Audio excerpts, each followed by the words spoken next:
Halo teman-teman semua. Perkenalkan, kami dari kelas A, mahasiswa semester 5, program studi biologi, Fakultas Sains dan Teknik Universitas Nusa Cendana.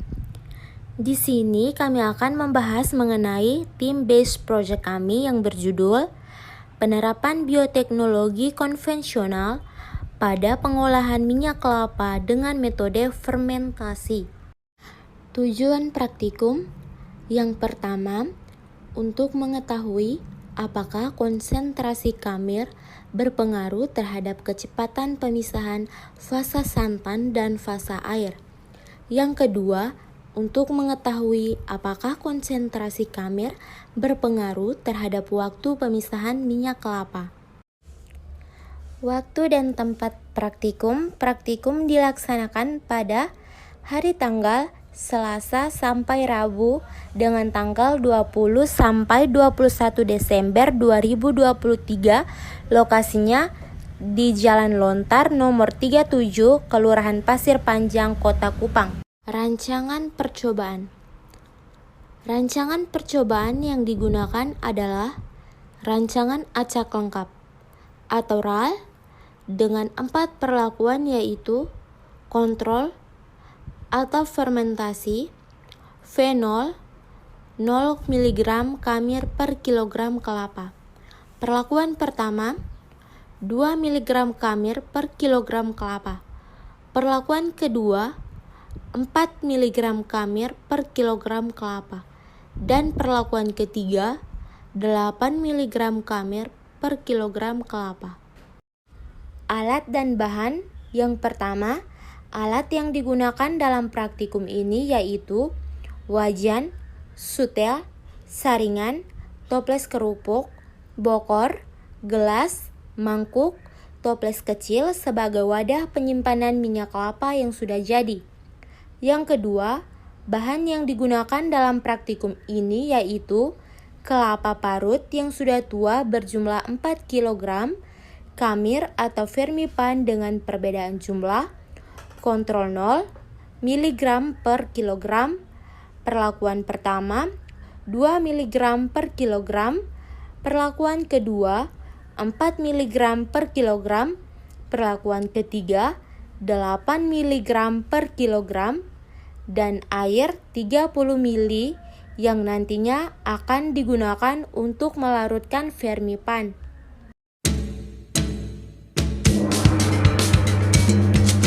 Analisis data menggunakan ANOVA satu arah dengan taraf nyata 5%, dan jika terdapat pengaruh dilanjutkan dengan uji Duncan untuk mengetahui perlakuan terbaik. Ke kiri 5 kali ke kanan, sudah. Aduknya juga sama waktu. Setelah selesai, pajang dia di lemarinya, ya. Agak yang ketinggian.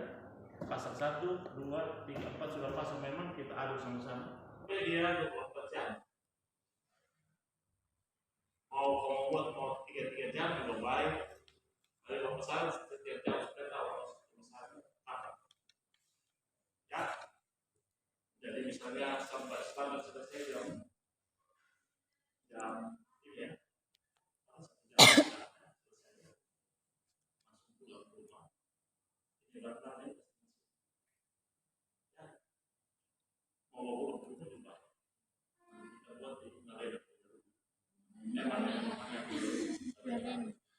Ya, nanti kita masak di sana. Masaknya tadi kompor satu saja. Karena di kompor beda, ini 32 sumbu, itu 16 sumbu. Kita pakai satu kompor. Setelah satu selesai, angkat, pindah kompor kedua, selesai pindah kompor. Ini supaya tahu berapa lama masak. Gitu ya.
pas SMA dulu begini, dari awal ini begini tuh. Ini pakai air hangat perasa, habis campur tunggu 4 jam. Ini nyampe air sepisah, kan itu buat di botol yang bekas botol pada bawah, buang di air.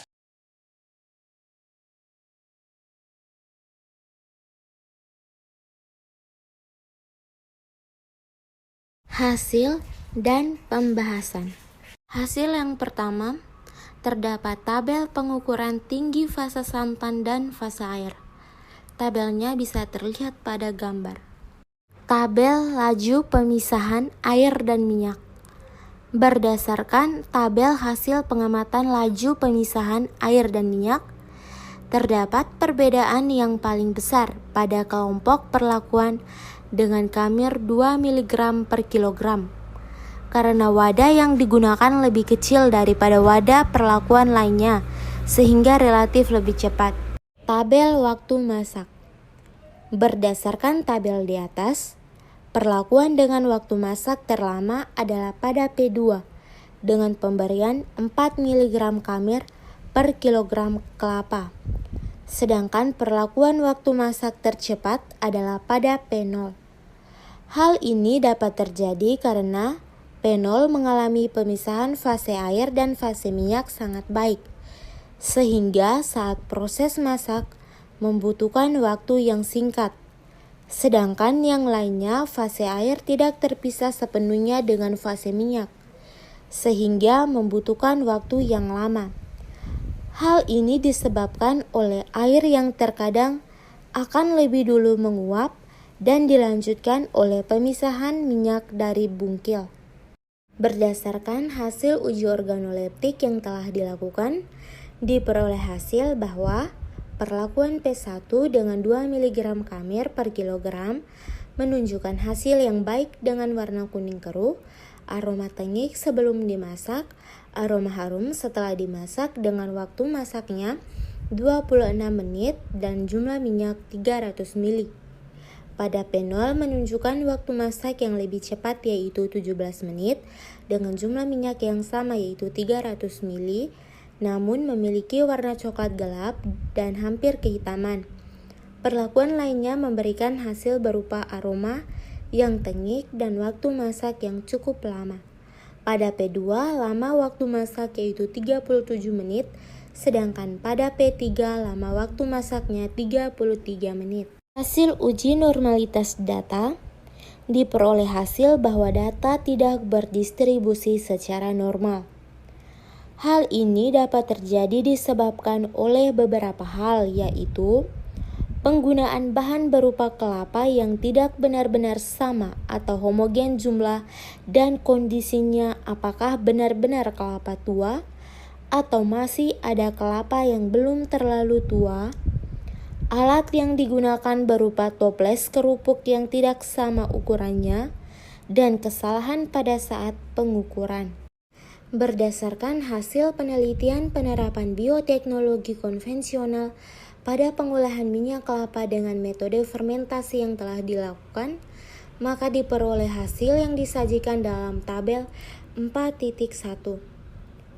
Hasil penelitian menunjukkan bahwa adanya pengaruh pemberian kamir terhadap pemisahan fasa santan dan air yang dapat dilihat dari rata-rata jumlah santan atau minyak tertinggi pada P1 dengan pemberian 2 mg kamir per kilogram kelapa. Sedangkan rata-rata perubahan jumlah santan terendah terdapat pada P2 dengan pemberian 4 mg kamir per kilogram kelapa. Pemberian kamir dengan jumlah 2 mg kamir per kilogram kelapa pada pembuatan minyak kelapa secara konvensional sangat berpengaruh secara signifikan terhadap pemisahan fasa santan dan air. Kamir sebagai mikroba yang dapat digunakan untuk teknik fermentasi dalam pembuatan minyak kelapa ini memberikan pengaruh yang baik terhadap pemisahan fasa santan dan air yang dapat dilihat dari jumlah santan yang lebih banyak pada waktu pengamatan dengan sama yaitu 8 jam. Pada P0, P2, dan P3, jumlah santan terpisah cenderung lebih sedikit. Berdasarkan hasil uji statistik, Uji homogenitas dapat diperoleh hasil sebagai berikut. Pada tabel 4.2 merupakan tes homogenitas varian data. Hasil uji kesamaan varian atau uji homogenitas diperoleh nilai signifikansi lebih besar dari 0,05. Karena nilai signifikansi lebih besar, maka dapat disimpulkan bahwa varian keempat jumlah santan atau minyak yang dibandingkan adalah sama atau homogen, sehingga asumsi homogenitas dalam uji one-way ANOVA terpenuhi. Pada tabel 4.3 merupakan ANOVA jumlah santan. Hasil uji statistik menunjukkan bahwa pemberian kamir pada kelapa menunjukkan perbedaan nyata atau berpengaruh nyata, di mana nilai signifikansinya 0,007 lebih kecil dari 0,05, sehingga dapat disimpulkan bahwa asumsi H0 ditolak. Artinya, ada pengaruh penggunaan kamir terhadap pemisahan fasa santan dan air. Berdasarkan hasil uji ANOVA satu arah, maka dilanjutkan dengan uji Duncan untuk mengetahui perlakuan yang terbaik. Pada tabel 4.4 ini merupakan uji Duncan. Hasil uji Duncan menunjukkan bahwa pada subset 1 terdapat data jumlah minyak atau santan perlakuan 3 atau P2 4 mg kamir per kilogram kelapa, 4 atau P3 8 mg kamir per kilogram kelapa, dan 1 kontrol. Artinya, rata-rata jumlah minyak atau santan ketiga perlakuan tersebut tidak mempunyai perbedaan yang signifikan. Dengan kata lain, rata-rata jumlah minyak atau santan adalah sama. Pada subset 2, hanya terdapat data jumlah minyak atau santan perlakuan 2 atau P1 2 mg kamir per kilogram kelapa. Artinya, rata-rata jumlah minyak mempunyai perbedaan yang signifikan. Dengan kata lain, rata-rata jumlah minyak atau santan pada perlakuan 2 adalah berbeda. Kesimpulan: berdasarkan hasil penelitian yang sudah dilakukan, maka dapat diambil kesimpulan bahwa yang pertama, konsentrasi kamir berpengaruh terhadap kecepatan pemisahan fasa santan dan air. Konsentrasi kamir 2 mg per kilogram kelapa menunjukkan hasil yang sangat signifikan dan adanya perbedaan rata-rata jumlah santan dengan ketiga perlakuan lainnya. Maka dapat dinyatakan perlakuan P1 2 mg per kilogram kelapa merupakan perlakuan terbaik. Yang kedua, waktu pemasakan minyak kelapa juga dipengaruhi oleh konsentrasi kamir, namun hasil atau kualitas minyak kelapa tidak bisa ditentukan dengan lama waktu masak saja, melainkan uji organoleptik sehingga dapat dinyatakan P1 memberikan hasil yang terbaik.